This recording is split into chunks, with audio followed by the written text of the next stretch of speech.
para esse campo. Temos a iniciação da pesquisa científica e a estruturação do trabalho acadêmico pelas normas da ABNT. Discutiremos o uso da internet como meio de captação de informação, além de à nossa disposição livros, documentários e jornais. Por último, também veremos normas de citação e referência, a fim de entender os principais aspectos de um levantamento bibliográfico. E que país residente? Ah, tá. Onde eu tô, né? E aqui o nosso tópico 5, metodologia, a linguagem da pesquisa, né? Como falávamos anteriormente na unidade 1, qualquer pesquisa acadêmica ela requer uma certa completude de procedimentos, de atos, de processos. E esses procedimentos, atos e processos, eles atendem a preceitos metodológicos e a preceitos da metodologia. Então nós vimos também que a metodologia é o estudo dos métodos, é o estudo da forma como fazemos alguma coisa. E no tocante à metodologia da pesquisa acadêmica, uma das principais habilidades que o aluno deve desenvolver está associada ao uso das normas da Associação Brasileira de Normas Técnicas, a conhecida ABNT. Nós temos no país uma amplitude de centros certificadores ou centro normatizadores e a ABNT é um centro que ela dita quais são as regras que devem ser utilizadas em uma pesquisa científica. E nesse sentido, a Unip oferece aos alunos memorização dessas normas, mas sim que você saiba onde buscá-las e quando necessária. E aí nós vamos entrar então em algumas questões metodológicas e de procedimentos básicos do trabalho acadêmico. Então nós estamos tratando basicamente de trabalho acadêmico. O trabalho acadêmico ele requer o quê? Ele requer questões metodológicas. Quais são essas questões metodológicas? A primeira delas: qual é o papel da grafia, da forma escrita, na vida acadêmica e profissional? No mundo moderno, nós temos uma tendência a utilizar menos a caneta, ou seja, nós temos uma tendência a usar menos a escrita, né? Escrita à mão, ou a escrita a bastão, ou o que seja, ou a letra de forma. O fato é que isso não caiu em desuso, mas em função da informatização dos processos, nós deixamos a mão um pouco de lado para o ato de escrever, o que isso, algumas das vezes, pode até levar a um enfeiamento da letra, né? Uma forma mais não correta ou não mais singela de se escrever. E quando se faz um resumo, né? O que significa um resumo? Quando que eu tenho que fazer um resumo? Quais são os procedimentos que eu tenho que adotar para desenvolver um resumo e por que o resumo ele pode me ajudar na hora de fazer a minha pesquisa científica e o meu relato científico. Ainda uma outra questão metodológica: o que é um fichamento? Para que serve? Qual o seu formato? E mais uma questão metodológica: o que é uma resenha? E em que se difere de um resumo? Essas questões metodológicas são questões que pairam pela cabeça dos estudantes em diversos momentos. E aqui, caro aluno, nós estamos chamando a atenção para essas questões metodológicas justamente por isso.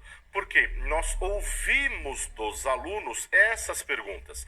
E se nós ouvimos de alguns alunos essas perguntas, é porque essas perguntas os inquietam, lhe trazem curiosidade, lhe traz dúvida. Em cima da dúvida e da curiosidade é então onde a gente passa a trabalhar para ajudar no seu desenvolvimento do projeto, no seu desenvolvimento da pesquisa científica e de um relato científico. Agora, voltando então à aula, vamos. O primeiro instrumento do trabalho acadêmico é a letra na escrita.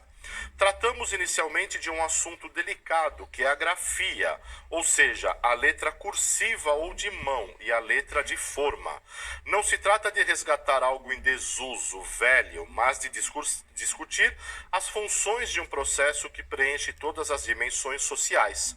A comunicação cotidiana, melhor dizendo, planejada ou aquela casual, por meio da escrita em papel, Por vezes deixamos bilhetes para as pessoas. Ora, quando eu vou deixar um bilhete para a pessoa, essa é uma comunicação rápida. Eu quero passar uma informação de forma muito rápida. Ela também tem que ler com uma rapidez bastante grande. Se a letra que for utilizada for uma letra bastante legível, a comunicação ela fica muito mais facilitada. E por vezes nós pensamos somente em nós na hora de escrever à mão, mas eu tenho que pensar no outro que vai ler aquilo que eu escrevi para que ele bem possa interpretar aquelas palavras e aquelas letras que ali estão.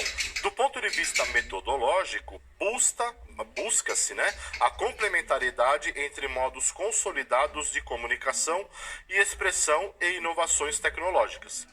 Estudantes, não raras vezes, estão em situações fora da sala de aula, em trabalhos de campo ou em visitas técnicas. Nesses casos, são necessárias as anotações variadas. Assim, o assunto merece um papel de destaque no centro da cena, as aulas e as pesquisas. Um outro instrumento é o resumo. Por vezes, eu preciso fazer um resumo de alguma coisa, é preciso resumir alguma coisa.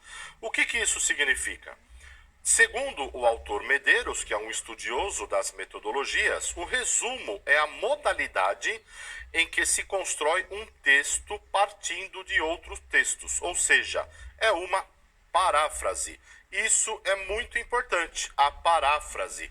O que é que vem a ser a paráfrase? A paráfrase é escrever com as minhas palavras aquilo que eu li através das palavras que foram escritas por outra pessoa. Então, eu estou escrevendo um texto sobre o ecossistema, por exemplo. Estou escrevendo um texto que versa sobre ecossistema. E eu vou ler 4, 5, 6 autores que falam sobre ecossistema. A partir da leitura desses autores, eu vou trazer para mim a concepção que eu tenho de ecossistema a partir do que foi escrito por outros autores. Essa é a paráfrase. É quando eu me utilizo da ideia que foi escrita por diversos autores, eu não me aproprio daquelas palavras, mas através desse entendimento eu produzo o meu próprio texto. Vejamos aqui uma observação. A paráfrase é uma interpretação de um texto.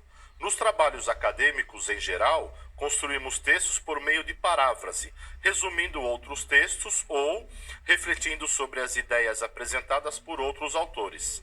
É importante observar que parafrasear não significa mudar uma ou outra palavra, justamente o que eu disse.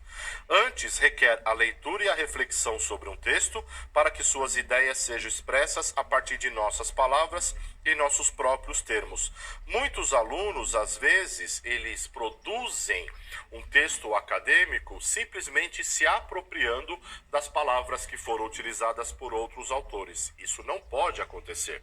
Eu não posso trazer para o meu escrito o que foi escrito por outra pessoa, a não ser que eu use de uma técnica, de um método, de um procedimento, de uma norma, que vamos falar um pouquinho mais para frente. Mas o resumo, o que ele faz? Ele é o próprio autor.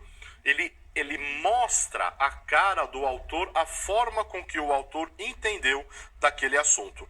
E é uma relação que se estabelece entre o autor e o texto. Que relação é essa? O autor escreve mediante a construção de sentido e significado. Os leitores, por sua vez, construirão seus próprios sentidos e significados a partir do texto lido, mesmo que esses sentidos e significados não fossem o objetivo do autor. Ou seja, a cada vez que nós lemos alguma coisa, os nossos sentidos, eles modificam a nova leitura. Isso influenciado, inclusive, sobre a própria percepção de conhecimento daquele assunto que está sendo ali revelado. Portanto, resumo é uma apresentação sintética e seletiva das ideias de um texto, ressaltando a progressão e articulação delas. Nele deve aparecer as principais ideias do autor. E aqui nós temos alguns procedimentos importantes para a elaboração de um resumo. Primeiro é necessário descobrir o plano da obra a ser resumida.